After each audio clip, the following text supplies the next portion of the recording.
अस्सलाम वालेकुम दोस्तों, मेरा नाम है अली उमर, हमेशा की तरह मौजूद है दाऊद और आप देख रहे हैं इस वक्त क्रिकेट लवर अली शो। कैसे देखने तो दोस्तों, हम लोग से बात करने जा रहे हैं। बात करेंगे जी आज आपके साथ पाकिस्तान का कल से आगाज होने जा रहा है ट्राई नेशन सीरीज का, जिसमें पाकिस्तान और जिम्बाब्वे जो है वो आमने सामने होंगे। रवायती रीफ भी आप इनको कह सकते हैं, क्योंकि पाकिस्तान जिम्बाब्वे के साथ इतनी क्रिकेट खेलता रहा है। ओडीआईज खेले, T20 खेले, टेस्ट खेले, तारीखी उन्होंने हमें शिकस्त दी थी वर्ल्ड कप के अंदर। क्या क्या हमारी इनके साथ जो है कह ले कि यादें वाबस्ता है। तो कल होने जा रहा है पाकिस्तान वर्सेस जिम्बाब्वे। क्या प्लेइंग 11 होगी वो आप लोग से शेयर करेंगे और बात करेंगे जी कि सरफराज अहमद को जो अहम जिम्मेदारियां सौंपी जा रही हैं, बल्कि सौंप दी गई हैं। क्या जिम्मेदारियां हैं वो आपके साथ शेयर करेंगे और बात करेंगे पाकिस्तान इंडिया के दरमियान हैंडशेक हो गया, लेकिन किसने किया ये भी आपको बताएंगे। तो अगर आप हमारे चैनल पर नए और पहली बार आए चैनल को सब्सक्राइब करें, सारे के बेल आइकन ना भूलिएगा। तो बात का खास करते हैं नंबर 1 खबर के साथ जो हमारे पास आ रही है। तो सब नंबर 1 खबर आ रही है हमारे पास, वो खबर यही आ रही है कि पाकिस्तान और जिम्बाब्वे के दरमियान जो है वो कल से जो है वो ट्राई नेशन सीरीज का आगाज हो रहा है। श्रीलंका भी जारी बात है इसमें कैंडिडेट है, लेकिन पाकिस्तान जो अपना पहला मैच खेल रही है।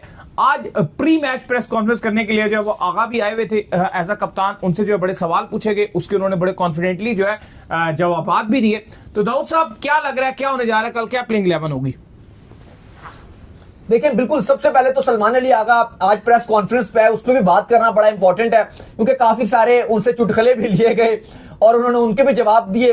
लेकिन आज उससे पहले पाकिस्तान की आज एक ऑप्शनल प्रैक्टिस थी, जिसमें कहा गया कि जो खिलाड़ी करना चाहे प्रैक्टिस वो कर सकता है, जो ना चाहे वो बेशक ना करे। इसमें जो शिरकत की ट्रेनिंग सेशन में कप्तान सलमान अली आगा ने की, बाबर आजम ने, मोहम्मद नवाज ने, साइम अयूब, उस्मान खान, सलमान मिर्जा, उस्मान तारिक और अब्दुल समद, सिर्फ ये खिलाड़ी थे जिन्होंने शिरकत की, बाकियों ने नहीं की। इसके अलावा आपको पता है कि थोड़ी सी सर्दी भी यहां पर बढ़ रही है, तो जो टाइमिंग्स है मैच के वो भी शाम को 6 बजे रखे गए हैं। ये लेट पहले 1 घंटा आगे रखा गया था, 7 बजे का टाइम था, लेकिन अब 6 बजे मैच का टाइम रखा गया। ये एक बड़ी पॉजिटिव चीज है।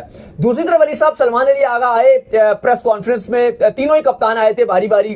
श्रीलंका की तरफ से भी आए दासुन शनाका, फिर अगर आप देखो तो सिकंदर रजा ने भी मीडिया से बात की।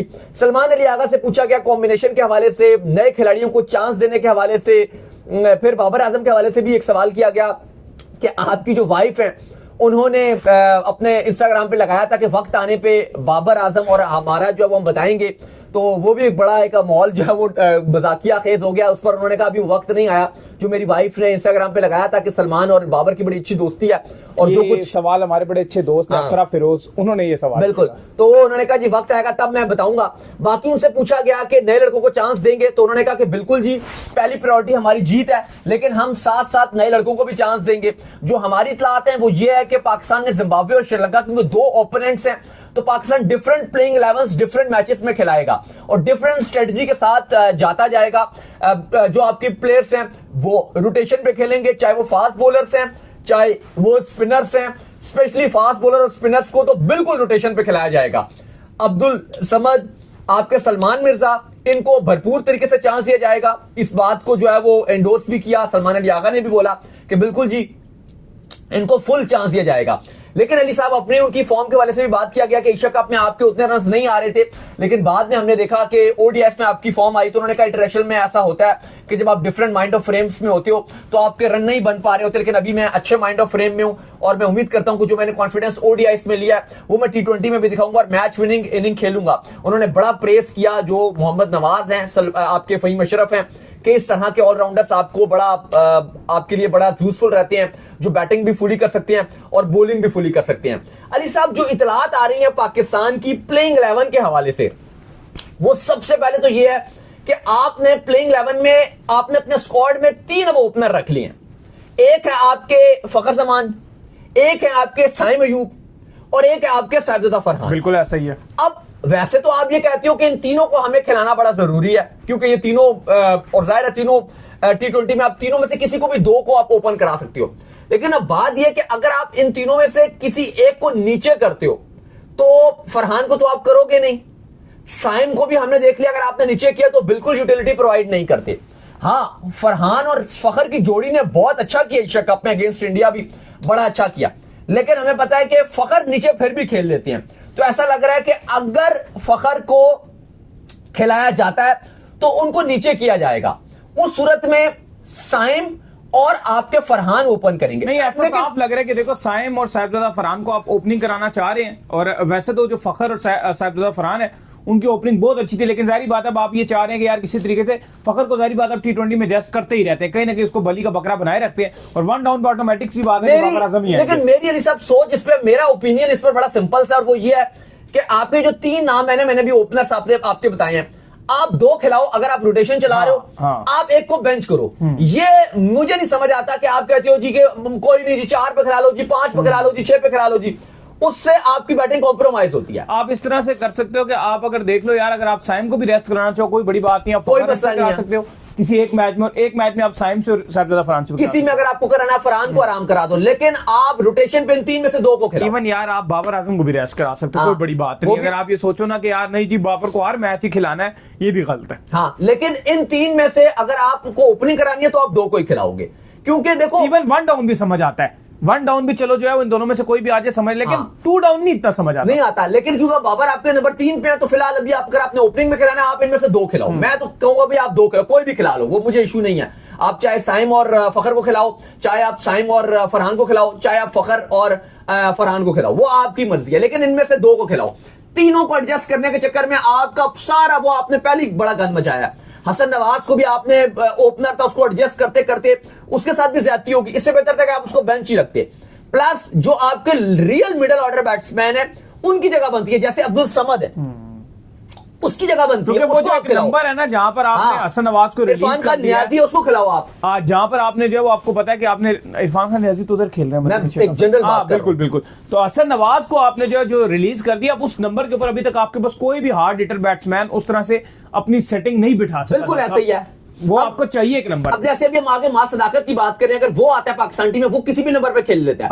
अब किस तरह किसी भी नंबर पे खेलने का बात है, ठीक है आप सही कह रहे हैं कि वो खेल तो लेता है, लेकिन मसला ये कि आप उसको ओपनिंग करा रहे हो और फिर एक वो अगर उसने रन किए और फैंस अगर वो आएगा किसी और नंबर पे खेल के रन नहीं करेगा फैंस के लिए, लेकिन अगर वो अपने आपको ओपनिंग में करेंगे तो फिर उनकी पाकिस्तान टीम में जगह नहीं बनेगी, फिर नहीं आ सकते। फिर हम अभी बैठ के दोनों जब ऑफ द कैमरा भी ये बात कर रहे थे कि जो 5वां नंबर है ना, 5वां छठा, ये ऐसी स्लॉट होती है कि पाकिस्तान टीम में हर टाइम ओपन होती है। अगर आप ओपनर देखोगे ओपन नहीं होता, 1 डाउन देखोगे ओपन नहीं होता, ऑलराउंडर्स में चले जाओगे वो भी एक होती है थोड़ी बहुत, लेकिन वहां ज्यादातर फहीम और नवाज ने अपनी जगह पक्की की होती है, वो भी आपको बहुत कम देखो। अब ये 6ठा नंबर भी है ना, ये भी अगर आप देखो ना एक प्योरली बैट्समैन के लिए जगह फिल करना बड़ा मुश्किल काम है, क्योंकि हर मैच में रन नहीं आएंगे, आप ऐसे सिचुएशन में आओगे जो बड़ी मुश्किल होगी, 10 की रिक्वायरमेंट होगी, 12 की रिक्वायरमेंट, आप 1-2 शॉट मारोगे कभी रन बनेंगे कभी नहीं बनेंगे। तो बेहतर है कि ऑलराउंडर का अगर बैटिंग सीन हो तो चलो बॉलिंग कर देगा, बॉलिंग अच्छी नहीं तो चलो बैटिंग कर देगा। जैसे नवाज और फहीम एक दिन अगर बैटिंग होगी एक दिन बॉलिंग होगी, वो आपके लिए हो जाता है। लेकिन मुझे लगता है कि आप ये इतने ज्यादा ओपनर अगर 11 में खिला लेते हो,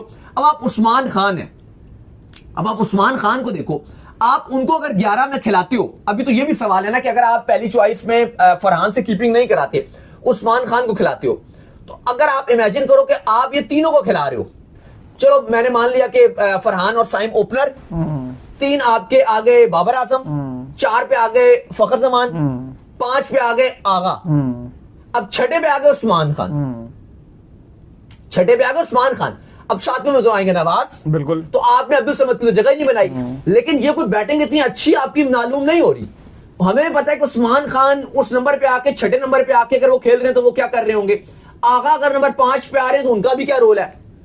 हम हमेशा बार बात करते हैं, टू बी वेरी ऑनेस्ट, मैं तो ये समझता हूं कि सलमान अली आगा आप उनको ओडीआई में कप्तान बना दो, लेकिन T20 में तो आगा की भी 11 की जगह इतनी समझ नहीं आती, मुश्किल है, नहीं जगह बनती उनकी 11 में। ऐसी बात नहीं कि प्लेयर बुरे हैं, लेकिन कॉम्बिनेशन में वो फिट नहीं बैठते। जैसे मैंने भी बोला कि आपके जो 3 ओपनर हैं उन तीनों को आप एक साथ नहीं खिलाओगे, लेकिन अली साहब जो लग रहा है कि पाकिस्तान 11 में खिलाएगा, और जो आज आपके कप्तान सलमान अली आगा ने प्रेस कॉन्फ्रेंस में बात की, ये मैं और अभी आप ऑफ द कैमरा पहले भी बात कर रहे थे, जब प्रेस कॉन्फ्रेंस नहीं हुई थी तब भी हम दोनों ये बात कर रहे थे कि मिर्जा को चांस मिलेगा इस पूरी सीरीज में, बाकी आप शाहीन और नसीम को आप रोटेशन पे चलाओगे, मैं भी वसीम को भी आप चांस दो रोटेशन पे, लेकिन शाहीन और नसीम ये पक्कियां, मैं भी वसीम को चांस ना भी मिले, अगर आप उसको शायद फहीम की जगह देखो और शायद उसको ना भी मिले, लेकिन शाहीन और नसीम रोटेशन करेंगे, मिर्जा को आप भरपूर चांस दोगे। ऐसा ही है। इसी तरह से उस्मान तारिक और इब्रार को भी आप रोटेशन पे खिलाओगे, वो भी हमें समझ बात आ गई, वो भी आप रोटेशन पे चलाओगे। लेकिन आपका सबसे जो अब बड़ा मसला आ रहा है कि जो अगर आप ओपनर एक साथ खिलाते रहे तो आपका जो बैटिंग है, जो आपके मिडिल ऑर्डर है, वो आपका बहुत ज्यादा बेकार रहेगा, क्योंकि ना अब एक्सपीरियंस नहीं होता। अब आपको एशिया कप में भी आपको मैं एग्जांपल दे देता हूं, इतना अच्छा आपका ओपनिंग स्टार्ट हुआ, लेकिन क्योंकि मिडिल ऑर्डर में कुछ था ही नहीं। बिल्कुल ऐसा ही है। अब हुसैन कहते हैं वो जबरदस्ती T20 खेल रहे हैं, आका है वो जबरदस्ती T20 खेल रहे हैं, साइम अयूब है वो जबरदस्ती 3 पे खेल रहे हैं। अब आप ये देखो ना, किस हारिस है उनका कोई रोल ही नहीं था, अब वो सारे जबरदस्ती खेल रहे थे। यहीं पे अगर आप एक प्रॉपर आपने उस नंबर का खिलाड़ी रखा होता कि न्याजी है तो भाई वो खेल रहा है इस नंबर पे, 5वें पे, अब्दुल समद है वो हार्ड है वो 6ठे पे खेल रहा है, अगर आप उस कॉम्बिनेशन से खिलाते हैं तो आपके मिडिल ऑर्डर के बैट्समैन रन बनाते हैं। लेकिन चूंकि वो जो आपने खिलाए हुए थे वो हसन नवाज, कभी उस्मान खान, कभी खिला देते हो, वो तो मिडिल ऑर्डर बैट्समैन है ही नहीं। अच्छा, अब जो क्योंकि आपके आगा ने आज एक बात बता दी कि मिर्जा को भी चांस मिलेंगे इस सीरीज में और हमारी कोशिश होगी कि अब्दुल समद को भी, बाकी हमारा विनिंग कॉम्बिनेशन के ऊपर रहेगा। अब नजर तो यही आ रहा है कि आपको जो बेस्ट नजर आ रहा है वो ये है कि ओपनिंग अगर ये आपके फरहान और साइम के साथ करवा देते हैं, क्योंकि मुझे नहीं लग रहा कि साइम को ड्रॉप करेंगे या रेस्ट करवाएंगे, क्योंकि वो बॉलिंग की यूटिलिटी देते हैं और आगा ने बड़ी उनकी तारीफें भी की हैं कि जी बॉलिंग में हमें उनका बड़ा हेल्प मिल रही है। अब उस सूरत में आपके नंबर 3 पे बाबर ही होंगे, क्योंकि बाबर 4 पे पर बहुत मामला खराब हो जाता है। अब 4 पे अगर बाबर आ गए, अब ये इंपॉर्टेंट फैक्टर है कि अगर तो कीपिंग उस्मान खान से कराई तो फिर तो आपको खिलाना पड़ेगा उस्मान खान को, वो तो फिर मजबूरी आपकी बन जाएगी। लेकिन अगर फरहान ने कीपिंग कर ली तो फिर आपके पास एक वो यूटिलिटी रहेगी कि आप अब्दुल समद को प्लेइंग 11 में डाल सकते हो और फखर जमान को भी डाल सकते हो। बिल्कुल ऐसा ही है। अब ये फैसला लेना बाकी है कि क्योंकि टीम मैनेजमेंट भी ये कह रही है कि जिम्बाब्वे के अगेंस्ट पॉसिबल तौर पे हम और 11 खिला लें और श्रीलंका के अगेंस्ट हम और 11 कर लें, जैसे ट्राई सीरीज में आपके यूएई और अफगानिस्तान में किया था, तो वो चीजें चलेंगी। अब अगर आप देखो तो 3 पे तो बाबर कंफर्म्ड है, वो चीज ओके होगी। मुझे नहीं लग रहा कि आगा 5 पे जाएंगे, वो उनको भी पता है कि अभी उनको रन बनाने हैं और अभी ये सीरीज है जिसमें वो रन बना सकते हैं। अगर अभी उन्होंने अपने ऊपर प्रेशर डाला 5 पे लाके, फिर उनके लिए चीजें खराब हो जाएगी, फिर बहुत मुश्किल हो जाएगा 5 पे वो आए तो। 4 पे आपके सलमान अली आगा आ जाएंगे, 5 पे मुझे लग रहा है विकेट कीपर आपके उस्मान खान, 6ठे पे आप खिला दोगे अब्दुल समद को, 7वें पे आपके नवाज, 8वें पे आपके फहीम अशरफ, 9, 10, 11 एक आपको खिलाओगे स्पिनर में भी आप पहले मैच में शायद आप उस्मान तारिक के साथ चले जाओ, एक आपका कंफर्म्ड है सलमान मिर्जा। शायद ऐसा लग रहा है कि शाहीन को कल ये रेस्ट देके कल नसीम खिला ले। श्रीलंका वाला जो परसों वाला मैच होगा आपका, जो श्रीलंका से मैच बनेगा, उसमें शाहीन वापस आ जाएंगे, नसीम को ये बाहर कर देंगे। बिल्कुल जी, ये प्लेइंग 11 जो है वो आपको कल के मैच में खेलती हुई दिख सकती है। खैर, इसके बाद जो अपडेट आ रही है वो आ रही है सरफराज अहमद के हवाले से, तो उनको जो है वो अहम जिम्मेदारियां जो है सौंप दी गई है। एक तो वो अंडर 19 टीम के साथ काम करेंगे, सेकंड जो है वो शाहीन के साथ जो पाकिस्तान जो राइजिंग स्टार खेलने गई हुई है इनके साथ भी वो काम करेंगे और इनके जितने टूर्स होंगे उसको मैनेज करेंगे, यानी वो टूर्स इनके रखवाएंगे ज्यादा से ज्यादा अंडर 19 के और इसके टूर्स जो रखवाएंगे। और इवन अगर ये कहीं भी टीम जो ट्रैवल करने के लिए जाती है वो इनके साथ भी जाएंगे, सिलेक्टर्स के साथ भी राब्ते में रहेंगे और जो इधर का जो टैलेंट होगा उसको पाकिस्तान टीम में पहुंचाने में अहम किरदार भी अदा करेंगे। देखिए, बड़ा अच्छा फैसला है और ये बहुत ही अच्छा डिसीजन है पाकिस्तान क्रिकेट बोर्ड का। वैसे तो सरफराज पाकिस्तान क्रिकेट बोर्ड के साथ काफी टाइम के साथ लगे हुए थे, कभी नाम आता था इनको सिलेक्टर्स के साथ लगाया जा रहा है, कभी कहीं, लेकिन अब कहा गया कि अंडर 19 और शाहीन के जितने भी टूर्स होंगे वो इन्हीं की सुपरविजन में होगा। फिर प्लस ये अपनी जो कप्तानी के टैक्टिक्स हैं, जो प्रेशर हैंडलिंग है, ये ना सिर्फ उनको वो सिखाएंगे बल्कि जो स्टैंड आउट प्लेयर्स होंगे, बेहतरीन प्लेयर्स होंगे, वो ये सिलेक्शन कमेटी को भी रिकमेंड करेंगे। और मकसद यही है कि जो शाहीन और अंडर 19 के लड़के हैं उन्हें पाकिस्तान टीम में लाया जाए और पूरी तरीके से तैयार करके लाया जाए। सरफराज अहमद ने चैंपियंस ट्रॉफी भी जितवाई थी, उनके अंदर पूरी सलाहियत है इस तरह की, इसलिए उनको यह ओहदा दिया गया है। बिल्कुल। इसके बाद जो अपडेट आ रही है हमारे पास वो ये आ रही है कि वुमेन्स ने जो है वो आपस में हाथ में ला ली है। पाकिस्तान जो है ब्लाइंड टीम और वुमेन्स ब्लाइंड टीम के दरमियान जो मुकाबला हो रहा था, जिसको इंडियन ब्लाइंड टीम ने जो जीत लिया, लेकिन उन्होंने साथ में दिल भी जीत लिया कि दोनों ने जो है एक दूसरे से शेक हैंड करके साबित कर दिया कि भाई वो अंधे नहीं है, बल्कि मेंस और जो लोग एक दूसरे से हाथ नहीं मिलाते हैं वो अंधे हैं। देखिए, कल पाकिस्तान ने भारत को हराया था जो राइजिंग स्टार एशिया कप है, लेकिन वहां पे भी हमने देखा कि जितेश शर्मा थे, टॉस के टाइम उन्होंने हाथ नहीं मिलाया, एंड में पाकिस्तान जीत गया, इंडियन टीम इधर हो गई और पता था पाकिस्तान को कि वो हाथ नहीं मिलाएंगे। ये बड़े जो एग्जांपल सेट कर रहे हैं, छोटे फॉलो कर रहे हैं। ऐसा नहीं था कि ये हमेशा होता है, ये एक सूर्य कुमार यादव ने ये रवायत बनाई है कि हाथ नहीं मिलाएंगे, उनके सिर ही गई है।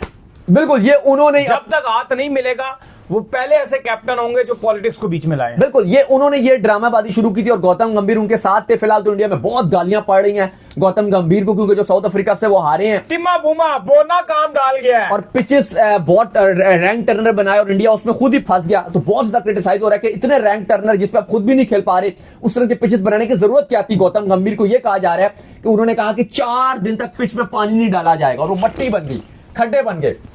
तो अली साहब, अब खबर यह है कि सूर्य कुमार यादव ने ये ट्रेंड शुरू किया और उसके बाद ऐसी रवायत बन गई कि कभी लेजेंड्स के भी मैच हुए, वहां भी नहीं मिलाए गए, हांगकांग में खेला वहां भी नहीं मिलाए गए, आपकी जो अंडर 19 की जो राइजिंग वाले हैं ये खेला, इन्होंने भी नहीं मिलाया, आपकी वुमेन्स खेली, उन्होंने भी नहीं मिलाया। लेकिन जो ब्लाइंड वुमेन्स थी उन्होंने बताया कि तुम्हारी बेशक आंखें होंगी लेकिन अकल तुम्हारे अंदर नहीं है। हम तुम्हें बताते हैं कि स्पोर्ट्समैन स्पिरिट क्या होती है, और उल्टे हाथ का जो तमाचा है वो वुमेन्स ने, जो ब्लाइंड वुमेन्स है, उन्होंने मुंह पे मारा है और बताया, और हाथ भी मिलाया, और सबके लिए ये शर्म का मुकाम है कि भाई उन्होंने बताया कि हाथ मिलाया जाता है, ये क्रिकेट है, ये स्पोर्ट्स है। तो चलिए, उम्मीद करते हैं तुम्हारे शो आपको पसंद है। वीडियो को लाइक कीजिए, हमारे चैनल को सब्सक्राइब कीजिए, साथ ही बेल आइकन को बजाइए। एक और काम कर लीजिए, वो ये कर लीजिए, इंस्टाग्राम पर आप जाइए, फॉलो कीजिए। बिल्कुल जी, इंस्टाग्राम पे मुझे फॉलो कर लीजिए, वहां पे मैं मौजूद हूं, दाऊद क्रिकेट के नेम से। अगर आपको कोई सवाल हो तो भेजिएगा और उनको भी फॉलो कीजिए। मुझे फॉलो कीजिए, मैं ऑफिशियल के नाम से लिंक डिस्क्रिप्शन में मौजूद है। आप सुनते हैं नेक्स्ट वीडियो, तब तक के लिए अल्लाह हाफ़िज़।